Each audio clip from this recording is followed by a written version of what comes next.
Today we are doing the Bronte Sisters. They are Charlotte Bronte, Emily Bronte and Annie Bronte. The Bronte Sisters. Charlotte, her period was between 1816 and 1855. And Emily Bronte, her period was from 1818 to 1848. And Annie Bronte, her period was between 1820 and 1849. You know, these Bronte sisters were the pioneers in fiction. They were the forerunners in the genre of fiction. The Brontes painted the sufferings of an individual personality. They painted or they depicted or they showed through the novels the sufferings of an individual personality and presented the new conception of the heroine. They have a new concept or conception of the heroine as a woman of vital strength. Their heroines were women of vital strength. They brought about the conception of the heroine as a woman of vital strength and passionate feelings. They were upright women. They were upright heroines, honest heroines. Their works are as much the products of imagination and emotions as of the intellect. Their works were the products of imagination, emotions and also intellect. Their works are as much the products of imagination and emotion as of the intellect. They are concerned with the human soul, or in the concern with the human soul, they were to be followed by George Eliot and Meredith. George Eliot and Meredith followed their style of the concern with the human soul. In their concern with the human soul, they were to be followed by George Eliot and Meredith. George Meredith, the English novelist. George Meredith. Charlotte Bronte's first novel, The Professor, is a tedious and clumsy effort. It is, of course, a very tedious and clumsy effort. It was not successful. It is autobiographical in the tone. It is autobiographical in tone, and the characters are drawn from her personal acquaintances. The characters of the novel were her personal acquaintances or friends. Jane Eyre, which was published, which came out in the year 1847. Jane Eyre, 1847, her greatest work. It is, of course, his greatest work. Which work? Which novel? Jane Eyre, which came out in the year 1847. Her greatest work is also autobiographical in some sense. It is autobiographical and reveals the love story of Charlotte. The novel Jane Eyre reveals the love story of Charlotte. The novel Jane Eyre combines realism and romanticism. It is rich in Wordsworthian attitude to life. The novel is rich in Wordsworthian attitude to life. The novel is published under the pen name Currer Bell, Currerbell, Currer Bell, on 16th October 1847. The novel is divided into 38 chapters. The novel has 38 chapters. It was originally published in 3 volumes. It was the practice during the Victorian age to have the novels in 3 volumes. Almost all the novels were published in 3 volumes in that period. It was originally published in 3 volumes comprising chapters 1 to 15, 16 to 27 and 28 to 38. The novel's setting is somewhere in the north of England. The novel setting is somewhere in the north of England, late in the reign, administration of George III. George III. The novel Jane Eyre goes through 5 distinct stages. 1. Jane's childhood at Gateshead Hall. Gateshead Hall, where she is emotionally and physically abused by her aunt and her cousins. Then the second one, her education at Lowood School, where she gains friends and role models, but suffers privations. Privations means lack of food and other essentials. Privations and oppression. Then third stage is her time as governess at Thornfield Hall, where she falls in love with her mysterious employer, Edward Fairfax Rochester. And finally, fourth stage is her time in the Moor House, during which her earnest but cold clergyman cousin, St. John Rivers, proposes to her, and ultimately her reunion with and marriage to her lover Shirley, published in the year 1849, is extremely realistic and factual in character. The novel Shirley, S-H-I-R-L-E-Y, Shirley, which was out in the year 1849, is extremely realistic and factual. It only has facts, factual in character.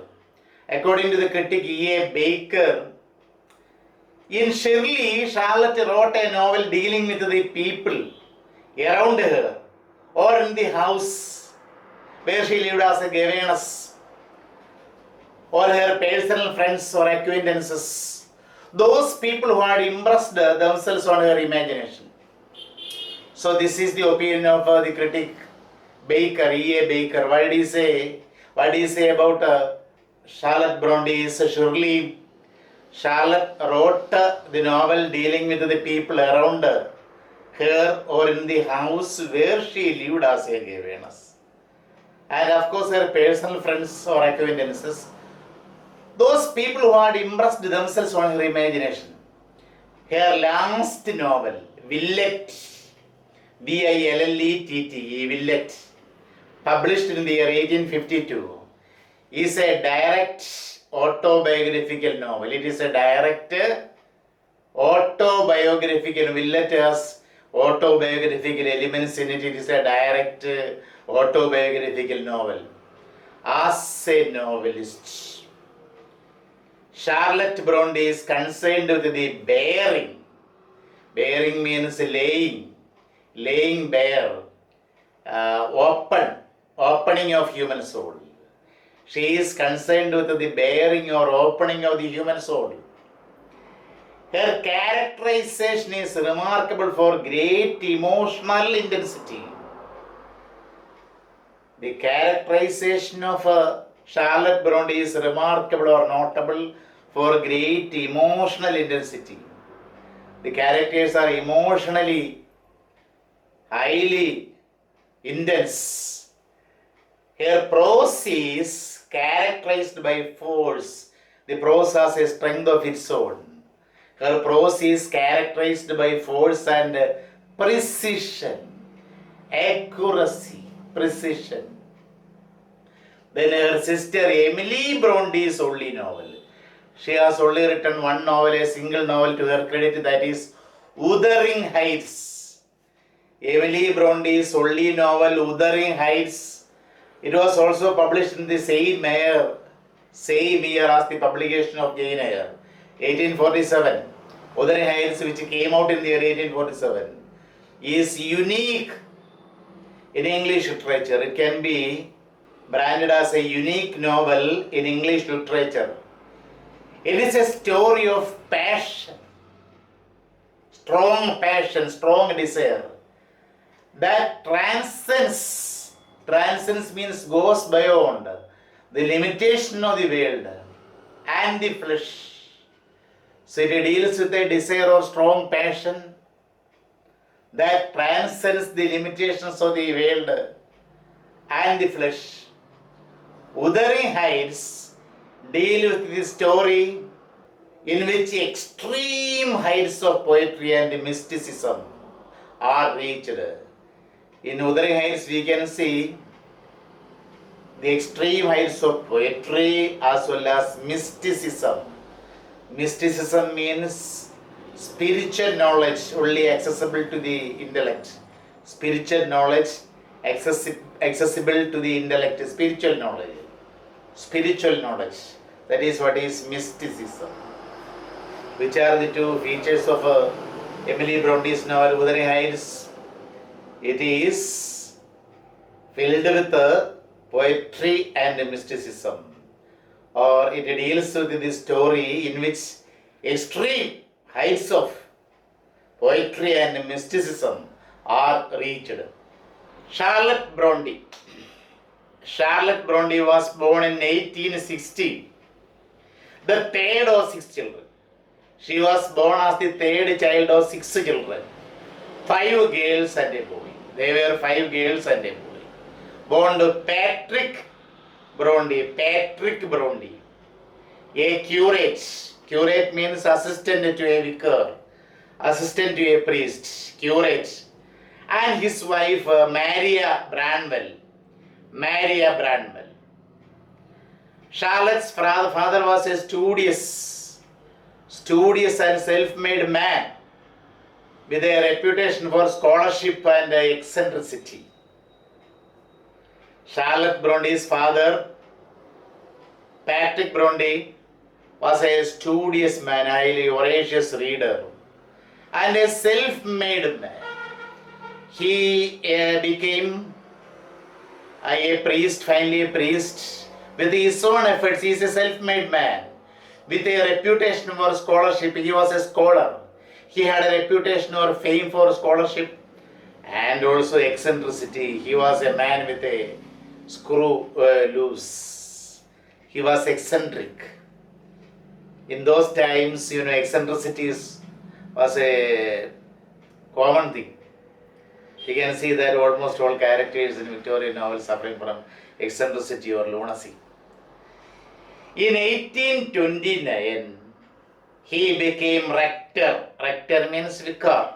Rector of Haworth, H-A-W-R-T-H, Haworth, a large but remote village. Haworth was a large but remote village, distant village in Yorkshire. He lived here. Patrick Bronte, the rector, lived here until his death in 1816. 1816 in the year Charlotte Bronte was born. 1860. In 1821, Charlotte lost her mother to cancer. Charlotte Bronte lost her mother also. Mother was a patient of cancer and she died. Mr. Bronte's, Patrick Bronte's sister, means children's owned, Elizabeth Branwell, now joined the household. She was deeply a religious woman who took a responsibility of looking after the children seriously. She took a responsibility of looking after the children quite seriously. The girls read much and took their long walks on the Yorkshire moors. Moors means open spaces. Yorkshire moors. They are rather happy and sheltered part of. So this rather happy and sheltered part of Charlotte's childhood came to an end in 1824. This happy period came to an end in 1824 when she and her two elder sisters were sent to a boarding school in Lancashire for the daughters of clergymen. It was a school run for the sake of the daughters of priests. only daughters were priests. To such a boarding school, she and her elder sisters were sent. The school was inexpensive, the school was very cheap, but the conditions were very harsh. In depicting Lord School in Jane Eyre, Charlotte depended on her memories of the school, memories of this boarding school. Her memories of this boarding school contributed to the raw material for the depiction of Lord School in Jane Eyre. An epidemic broke out in the school, in the boarding school in 1825. The Bronte Sisters returned home, and the two elder girls who had fallen ill while at school died soon after. On reaching home, the elder sister who had fallen ill while at school died at home. Soon after died at home. Charlotte, her younger sisters Emily and Annie and their brother Branwell spent the next few years at home. Gifted with lively and active imaginations, all the four children were gifted with lively and active imaginations. The four children fantasized and wrote about an imaginary kingdom. Their first writing, they wrote about an imaginary kingdom called Eyre. Eyre. Eyre. Eyre. The first writing by the four children. They collaborated together and wrote about an imaginary kingdom called Eyre. When Charlotte was 15, Charlotte spent a year at the school, much better than the one she had been earlier. She spent a year at school, which was much better, far better than the one she had spent earlier. The experience at the new school was a happy one, and she made several friendships that were to last for the rest of her days, rest of her life. In 1832, Charlotte returned home to help the education of her not only education and upbringing of the younger sisters and brother Branwell. The artistically inclined, those who had artistic attitudes, the artistically inclined and imaginatively gifted children pursued their literary interests together. After nearly 4 years, Charlotte went to work as a teacher. Charlotte sought to work as a teacher to support the family. She also took up as a governess now and then. She would work as a governess. Governess means teaching children in rich families by staying there. She also took up the work as a governess now and then. In order to supplement, she did all these things. She worked also as a governess in order to supplement their family income. In 1842, Charlotte and Emily enrolled in a boarding school at Brussels. Both these sisters, Charlotte and Emily, enrolled at a school at Brussels as pupil teacher, as student teacher, studying as well as teaching. For the purpose of learning as well as teaching, they enrolled in a school in Brussels in the year 1842. She returned to Harvard after a year. She had tried to set up a school in the parsonage, but few students joined. She had tried to set up a school, starting a school in the parsonage, but few people joined. Her brother's attempt to earn a living had all ended in failure. And he had turned to drink and opium. He had become an addict to drink and opium. His deaths and ill health were a constant worry to Charlotte. Their brother Branwell's deaths and ill health were a constant worry to Charlotte. His death in 1848 was another of the tragedies Charlotte had to endure. Their brother died in 1848. While at Harvard, Charlotte and her sisters turned to literature. While living comfortably and peacefully at Harvard, the remaining three sisters turned to literature. In 1846, at Charlotte's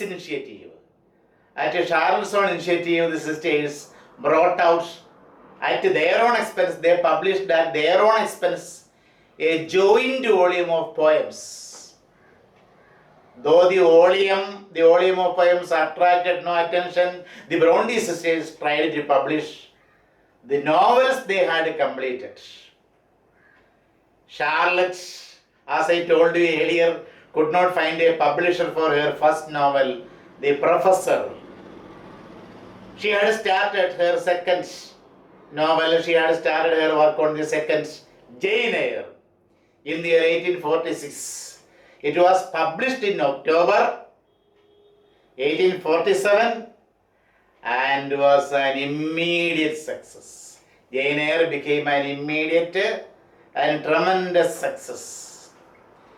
Emily Bronte had begun Wuthering Heights in 1845, and she also completed her work, her novel Wuthering Heights sometime in 1846. But it was not published until December 1847.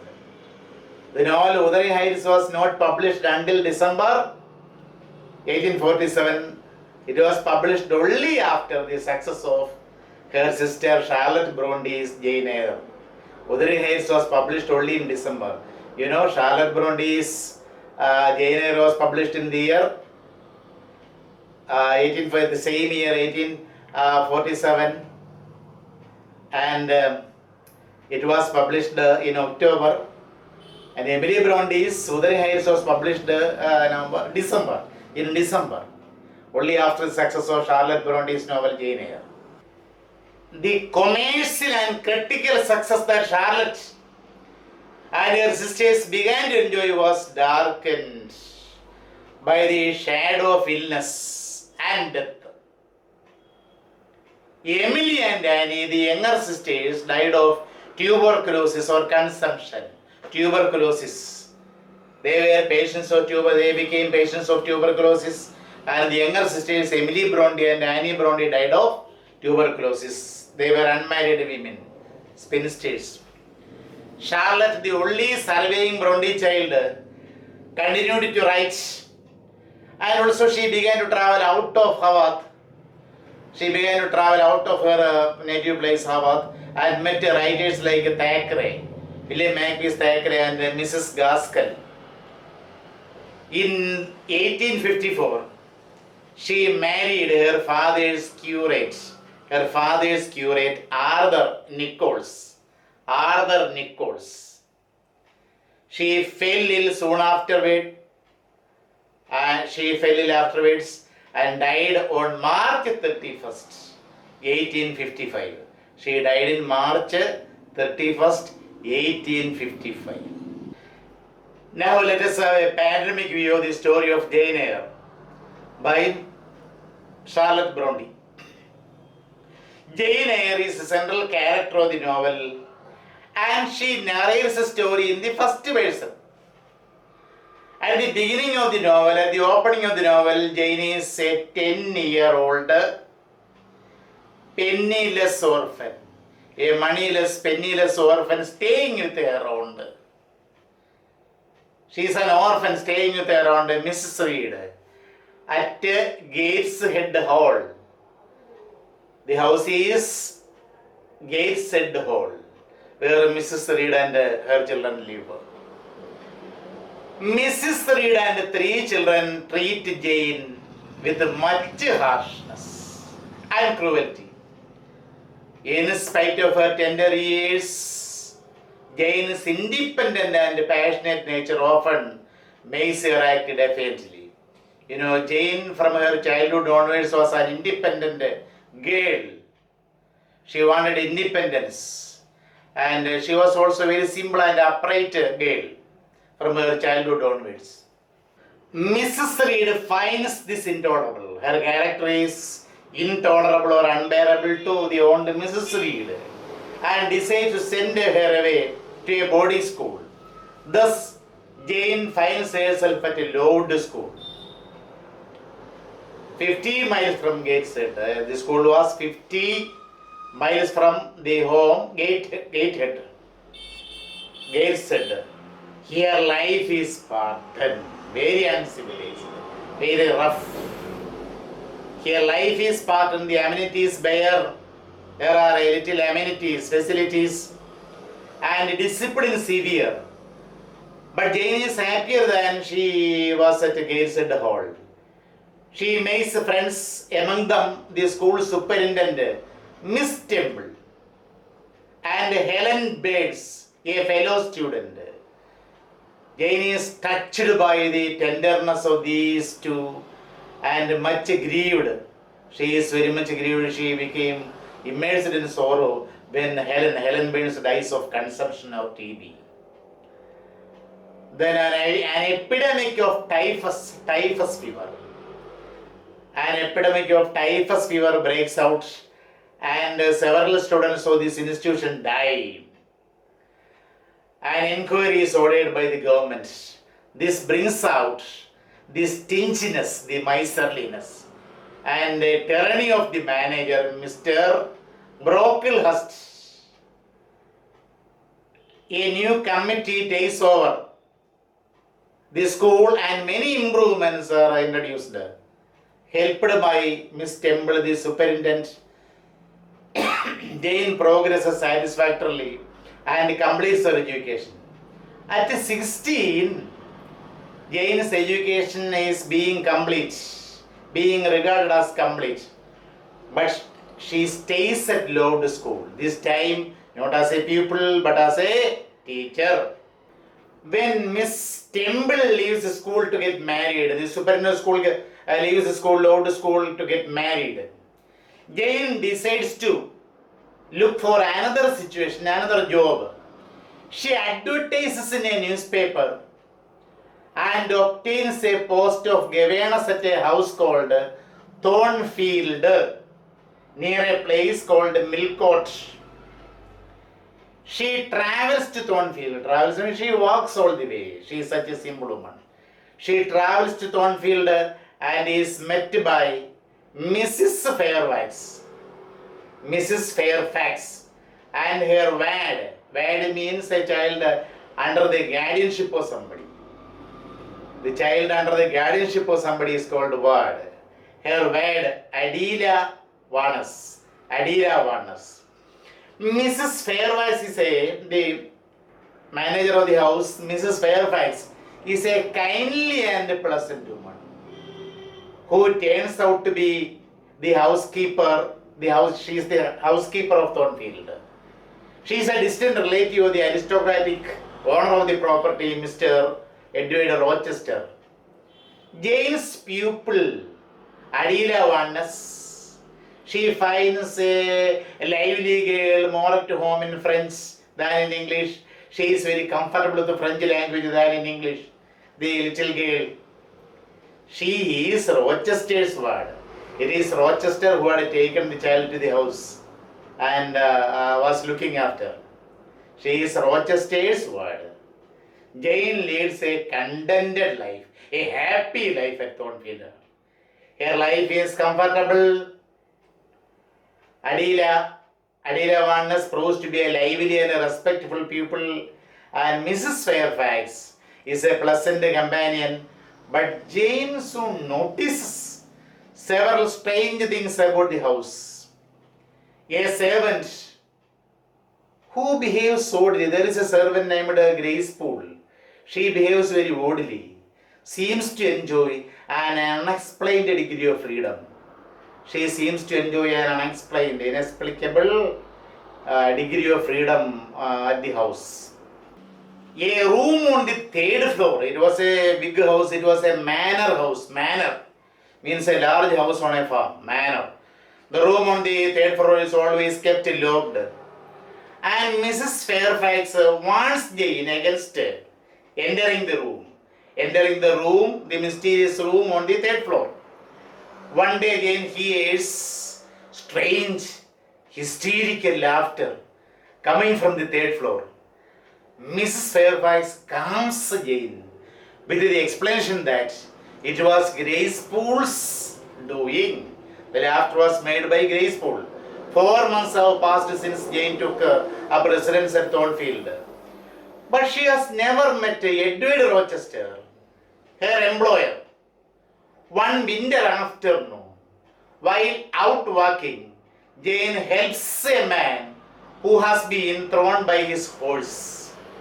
The man appears ill-tempered, rough and tough man, and rough, and rides away finding out who she is. He comes to understand that she is the governess of the Thornfield house.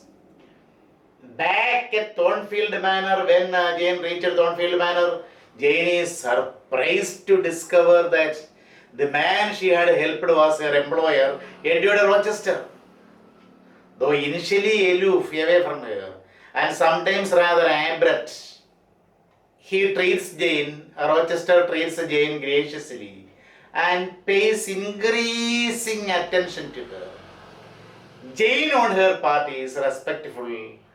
As an employer, she is very respectful and always conducts herself with dignity. She always conducts before the employer with dignity. Rochester confides to her, means reveals to her, that Adela is his daughter. Adela is really his daughter by a French dancer whom he was once in love. French dancer whom he was once in love. So he had taken the responsibility of looking after Adela after her mother had abandoned her. One night, Jane wakes up hearing a shrill scream, powerful scream. Pulling a dress, Jane rushes out of her room and she sees smoke coming from Rochester's bedroom. Jane saves Rochester by throwing a basin of water over his bed, which was on fire. Rochester is grateful to her for saving his life, but swears her to secrecy about the strange happenings. He wants this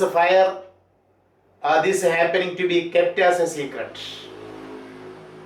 He makes her swear to that effect. Rochester goes away for a few weeks and returns with a number of friends.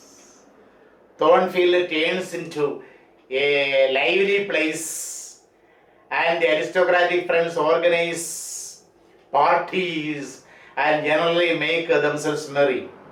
At the center of the company is the beautiful and haughty Blanche Ingram. Blanche Ingram. B-L-A-N-C-H-E-I-N-G-R-A, Blanche Ingram. It is rumored that she and Rochester are soon to be married. Actually, Jane started loving Rochester. Hearing this, there occurs a deep pain at the depth of her heart. It is quite natural. Jane, it is the same kind of situation we can see in the film Aram Namburan also. Jane, who has begun to fall in love with Rochester, never feels at ease. She never feels at comfort in the company of Rochester's friends.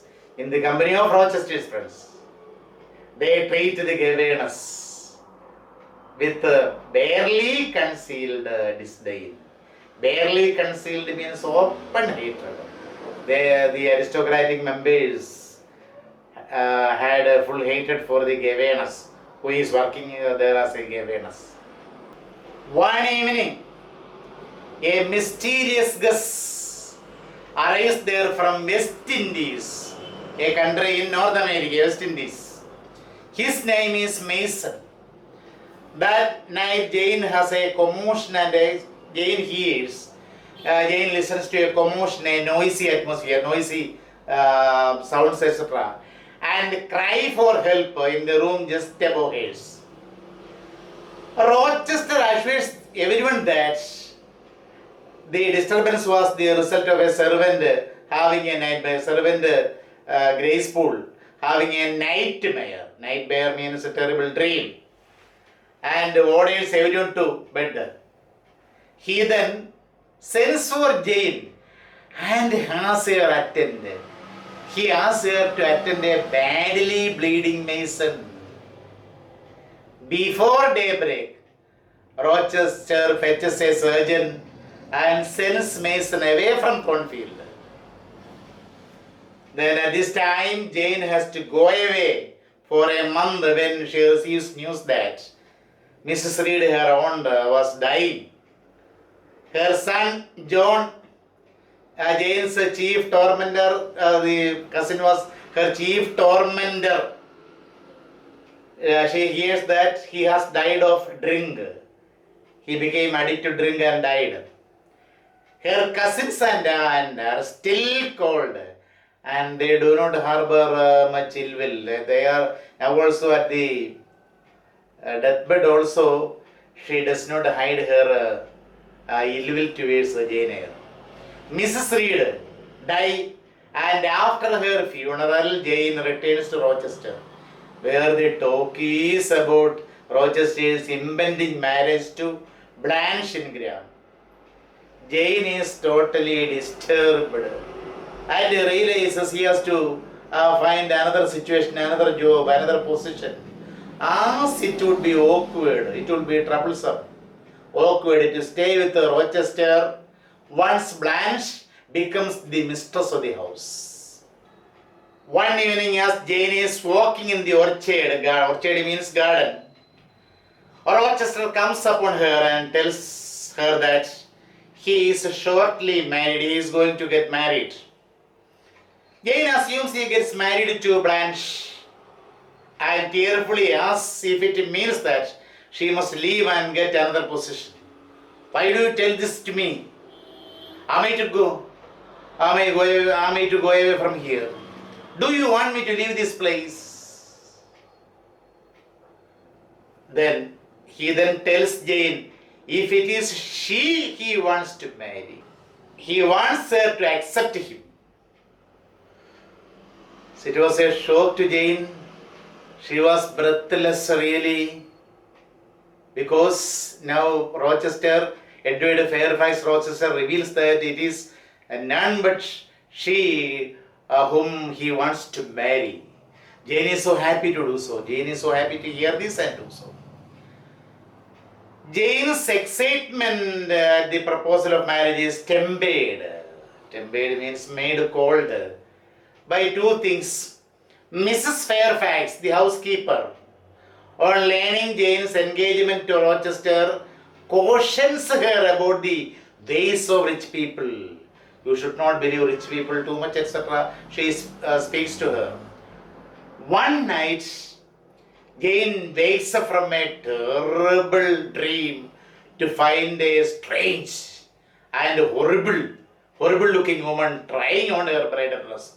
She tries means wears her bridal dress and then tearing it. She tears it. Rochester tries to convince that she was having nightmares. Rochester now tells her that she was having nightmares and later tells Jane that Grace Poole must have been the woman she saw.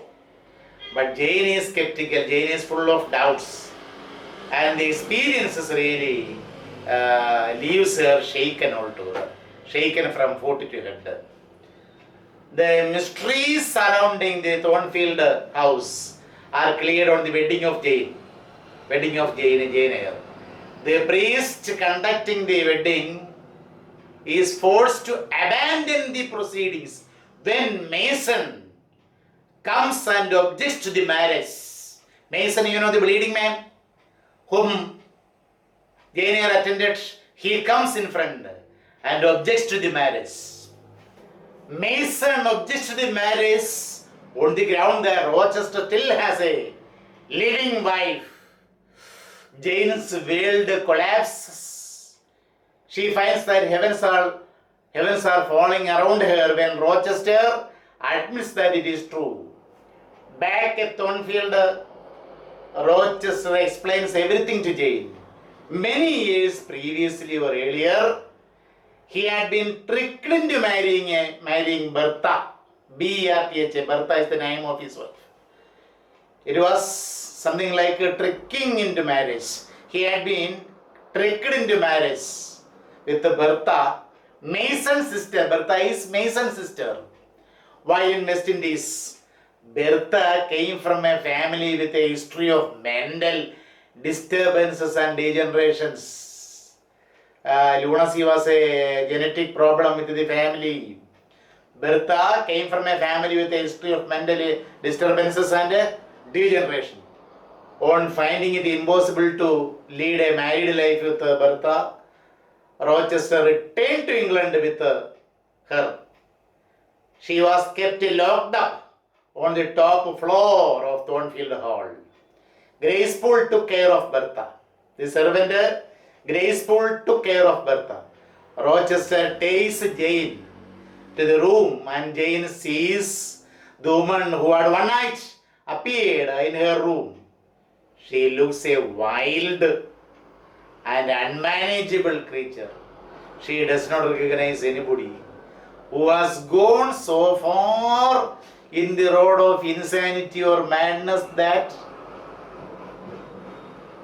she has no more wit or understanding than an animal. She is such a degenerated creature.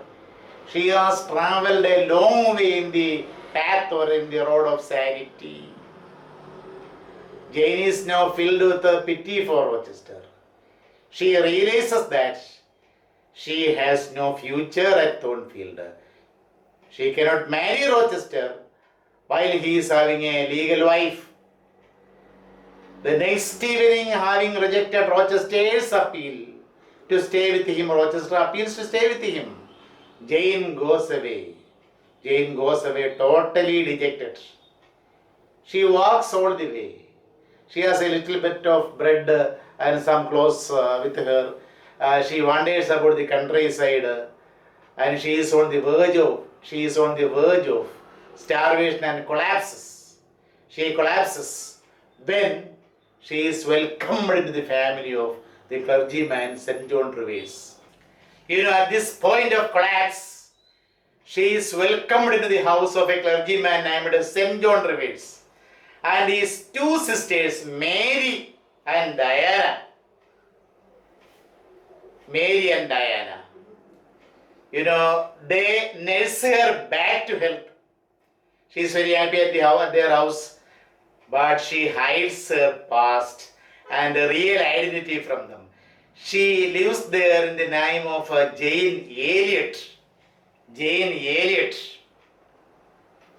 She finds a job as a school mistress in an impoverished mining village, in a small poverty-filled village.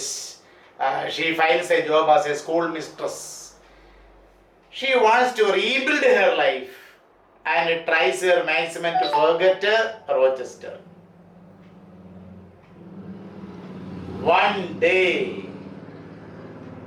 St. John visits Jane with the news that John Eyre, her uncle, had died, leaving her a legacy, money of 200 pounds.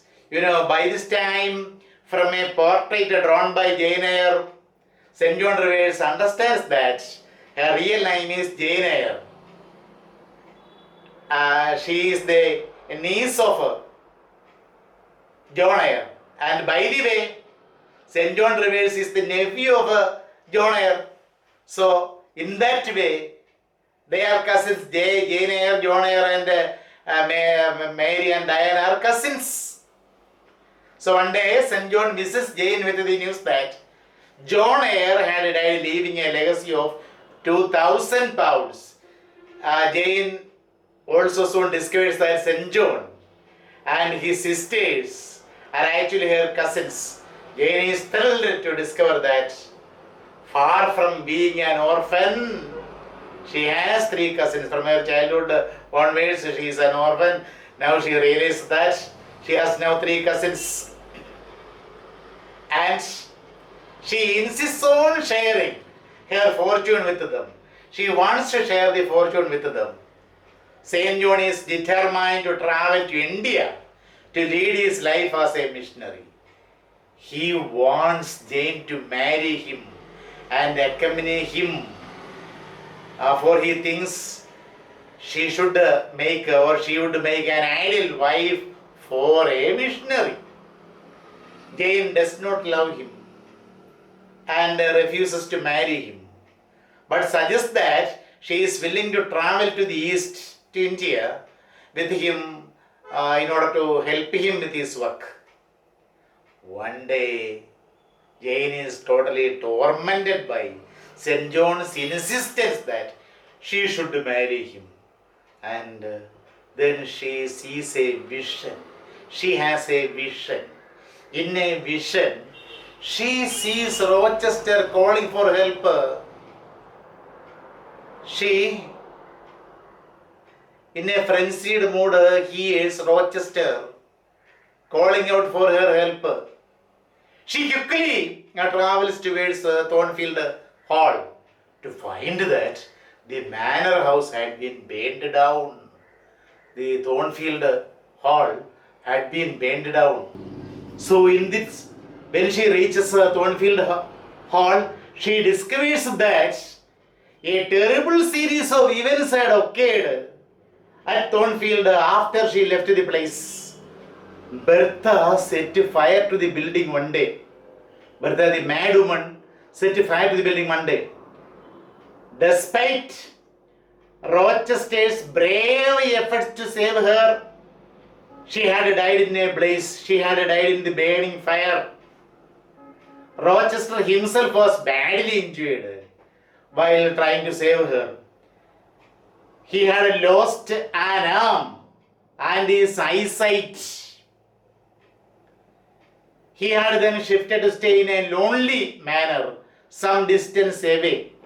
Jane hurries to see him. Rochester is overjoyed to see his beloved. Jane agrees to stay with him forever.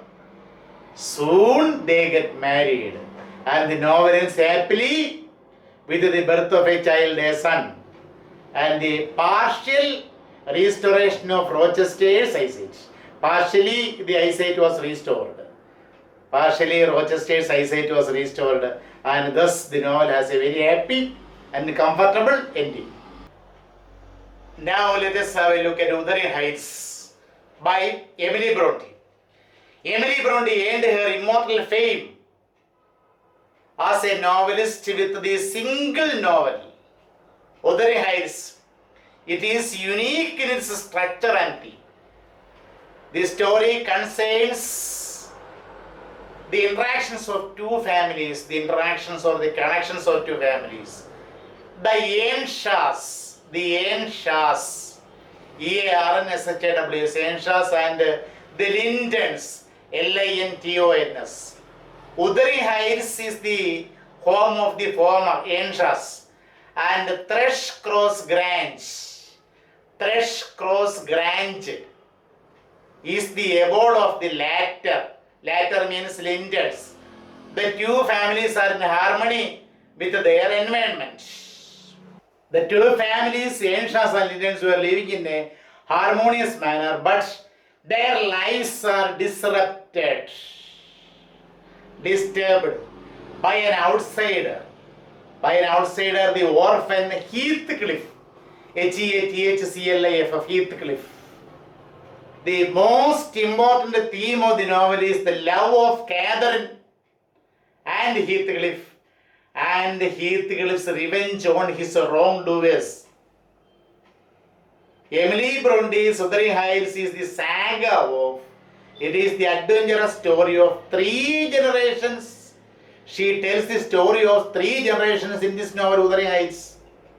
The setting of the story is Yorkshire and the time is 1801. Lockwood is a young man from the town. He comes from the town. He has taken Thrushcross Grange on rent. Nellie is the housekeeper. Nellie. Lockwood pays a courtesy visit, a polite visit to Wuthering Heights, which is the abode or the house of Lockwood's landlord Heathcliff. Just for meeting Heathcliff, he goes to Wuthering Heights one day. Heathcliff is a dark-skinned gypsy in aspects. He looks like a gypsy man. In dress and manners, a gentleman. In dress and manners, he looks a gentleman. He has an erect and handsome figure, but he is rather morose. Morose means ill-tempered. When Lockwood pays a second visit to Wuthering Heights, the next day, he realizes that there are strange deeps in Heathcliff's character. There are strange depths in Heathcliff's character that might require a great deal of examination. To understand his character, it is impossible. It is a great and strenuous examination. He meets a young man and a girl who seem to share the place with Heathcliff.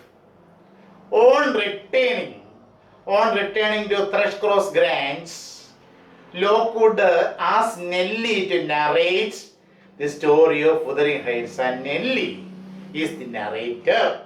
Nellie becomes the narrator of the story. Nellie was a girl of 13 or 14 when the story opens.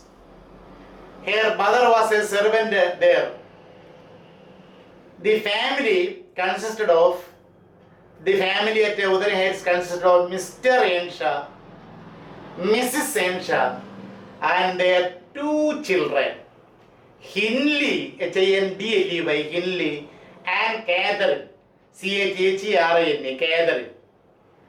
One fine summer morning, Mr. Earnshaw got ready to go for a journey to Liverpool in England. Before setting out, he asked these children what they would like him to bring for them. Hindley named a fiddle. Hindley wanted a fiddle. And Miss Kathy, that is Catherine. Kathy a whip. She wanted a whip to beat. 3 days later, when he returned, he brought with him a dirty, ragged, wearing rags, black-haired child. A dirty, ragged, black-haired child. The child was strong in physique and ferocious in very cruel in character. His name was Heathcliff. Hindley treated him as an interloper, an unwanted guest. Hindley treated Heathcliff as an unwanted guest in the family, interloper, and bullied him, threatened him many times. Catherine was drawn to him almost from the beginning. Catherine was almost drawn to him from the beginning because he had well-built physique and all. Catherine was a wild and a wicked girl. She became much fond of Heathcliff. She was very fond of Heathcliff. Hindley was sent to the university for studies. When Mr. Earnshaw died, Hindley returned from the university. He brought a girl with him. Hindley became the master of the house in the absence of his father. He deputed Heathcliff to work hard on the farm. He treated Heathcliff like an animal. He deputed Heathcliff for hard work on the farm. Without education, Heathcliff grew to a graceless ruffian. Ruffian means violent person. Ruffian. But Catherine felt for him an extraordinary affection. She kept him company during his off hours when he was free from work. She kept him company and they roamed, wandered the moors, open spaces, moors. During one of their wanderings, they reached the nearby house Thrushcross Grange, where a dog bit Catherine. They admitted, the members of the Thrushcross Grange admitted her into the house but sent Heathcliff away. Catherine spent 5 weeks in Grange. Her stay at Grange had made her sophisticated, cultured and fashionable. Moreover, she developed a liking for the cultured and refined Edgar Linton. Edgar Linton was cultured and refined. He is calm and poised. Catherine invited the Lintons to visit Wuthering Heights and they accepted the invitation and visited Wuthering Heights the following day. Heathcliff had the fear that Edgar Linton would propose to Catherine, naturally. So naturally he did not like Linton's visit to Wuthering Heights. Once there was a violent quarrel between the two, Linton and Heathcliff. Catherine was in a dilemma. One night Catherine confided to Nellie, the housekeeper, Nellie. Confided means spoke the secrets to Nellie that she had accepted Edgar's proposal of marriage to her. She had love for Heathcliff. Actually, on one side she had love for Heathcliff, but as he had degraded himself so low, he did not have any education. He is a hard worker. He had degraded himself so low, and marriage with him was ruled out. She ruled out the marriage with him. She continued to love Heathcliff not for his handsomeness and physique, but because she and he were made of the same stuff. Their attitudes were the same. They grew up together. For that, she continued to love Heathcliff, not out of his handsomeness, not out of his physique. She loved him because of they were made of the same stuff. Heathcliff happened to be in a corner of the room, unseen by Catherine. He overheard everything. And he suddenly stole away. Hearing this conversation, he stole away in anger. That night, Heathcliff left Wuthering Heights in rage and disgust. He was full of inferiority complex, and he left Wuthering Heights in rage and disgust. Catherine at this time was deeply shocked by Heathcliff's sudden departure. She had the faint or weakest hope that he would return. So she waited. But after a few years, she made up her mind. She decided to marry Edgar Linton, and the wedding took place in the spring of 1783. When she was 18, she came of age and she was 18. Heathcliff came back after 3 years. He had grown into a tall, well-refined and athletic man with athletic body. His manners too were greatly improved. From ruffian, he got improved very much. His manners also got too much improved.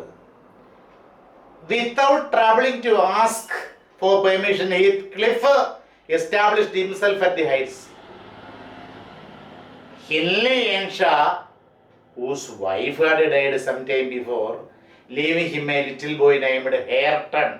Eng.Litt had a son named Hareton, was rapidly drinking himself to death. And Heathcliff gave him money for his death. If he dies, the Wuthering Heights will become in Heathcliff's hands. So he was loaning money lavishly to him to drink.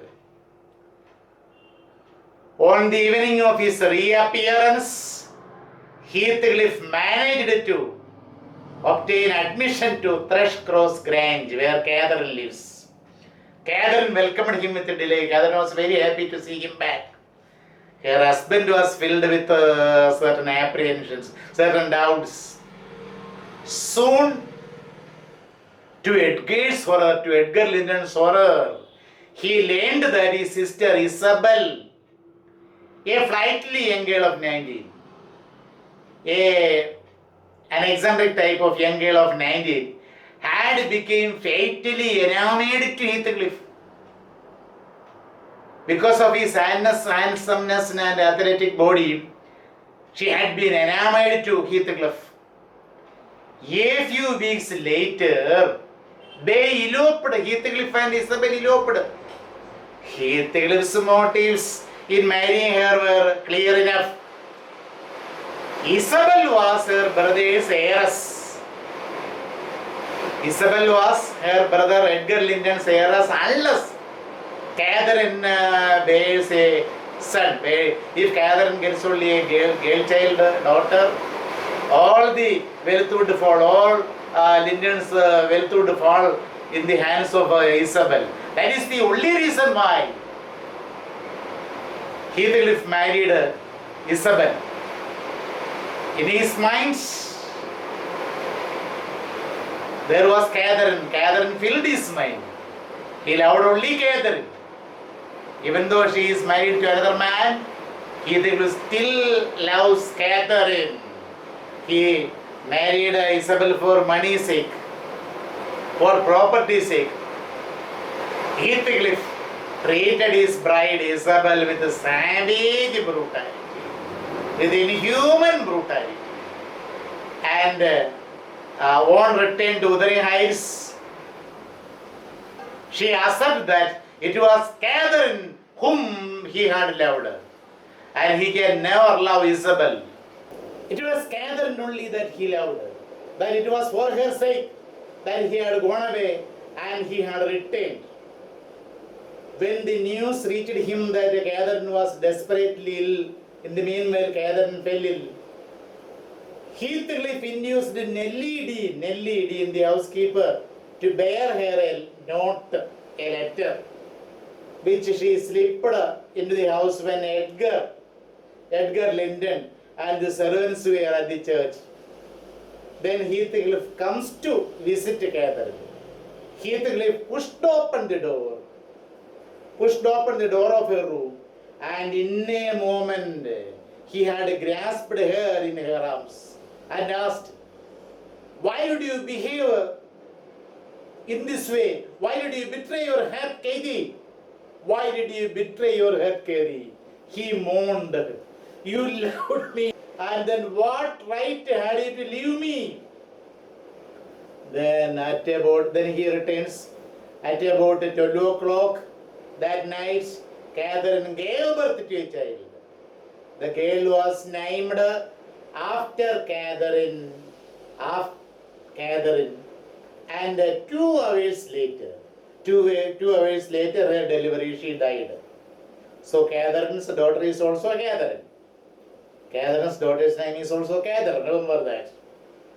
After Catherine's death, Heathcliff's cruelty towards Isabel increased. When his ill-treatment became intolerable, when his ill-treatment and cruelty became unbearable, Isabel, escaped to London, where she gave birth to Heathcliff's son, named Linton. So again Linton and Catherine. Linton. The boy was a weakling, a boy of ill health from the beginning. Katie, that is Catherine's daughter, proved a source of comfort and relief and joy to Edgar Linton. He gave up all public offices and confined himself to the park. He confined himself to the house and the grounds around the house. Thrushcross Grange. Katie grew up in the Grange, Thrushcross Grange, innocent of the family history. She never knew about the family history. Katie or the young Catherine was unaware of the existence of a Wuthering Heights and its occupants. 6 months after Catherine's death, Hindley also, the brother Hindley also died. And all the property of Wuthering Heights now came to Heathcliff's possession. Heathcliff was determined to brutalize. He decided to brutalize, to wreak vengeance to Hindley's son, Hareton. He was determined to brutalize Hindley's son, Hareton, as he had been brutalized by Hindley. 12 years passed.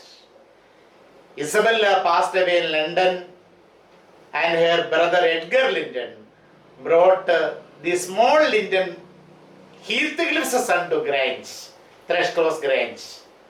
But as soon as Heathcliff came to know of Linton's arrival, his son's arrival, he claimed the boy as his son and brought him to Wuthering Heights. He took his son to Wuthering Heights. For the next 2 years, there was no contact between the two houses, Wuthering Heights and Thrushcross Grange. Meanwhile, Heathcliff was steadily passing his devilish plan to wreak vengeance on his enemies. And he wanted to take both Grange and Wuthering Heights. He wanted to have both the houses and the farm.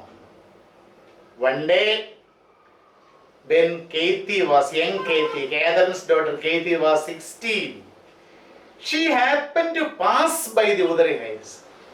Heathcliff saw her and took her to the house where she met her cousin, Linton.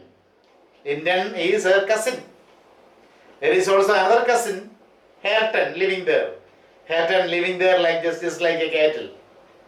Linton. She met Hareton too. She also met Hareton. While returning, Nellie tried to impress Katie the undesirability of meeting the occupants in the house, Wuthering Heights. But the girl disregarded it. She disagreed with Nellie. Then Edgar Linton, the father, gave Katie a sketch of character of Heathcliff. She understood and she stopped visiting the house Wuthering Heights. But she continued her correspondence with Linton secretly. 6 months later, she renewed her visits to the Heights to see Linton. She wanted to see Linton and she visited the Wuthering Heights 6 months later. Linton's health was deteriorating. As I have told you earlier, even as a child, he was a weakling. He was a child suffering from various diseases. So now his health was deteriorating. So Katie had to nurse him. Katie had to nurse the dying Linton. One day, Heathcliff locked her up and forced her to marry Linton, his son. Soon, Edgar died. Catherine's father, Edgar Linton, died. And Heathcliff became the master of both the houses. Heathcliff became the master of both the houses, Wuthering Heights and Thrushcross Grange. In a month, Heathcliff's son also was dead. In a month, Heathcliff's son was also dead. The boy had given all his properties to his father before his death. And both the houses became Heathcliff's. Nellie was ordered to look after the Grange. Thus she became the housekeeper of Thrushcross Grange. And Catherine, Hareton, Hindley's son Hareton, and Heathcliff lived in the Wuthering Heights.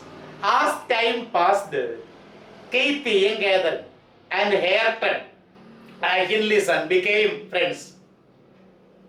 Heathcliff had been haunted by Catherine's ghost for 18 years. You know, In the heart of hearts, Catherine also loved Heathcliff deeply, and Catherine's ghost had been haunting, visiting Heathcliff for the past 18 years.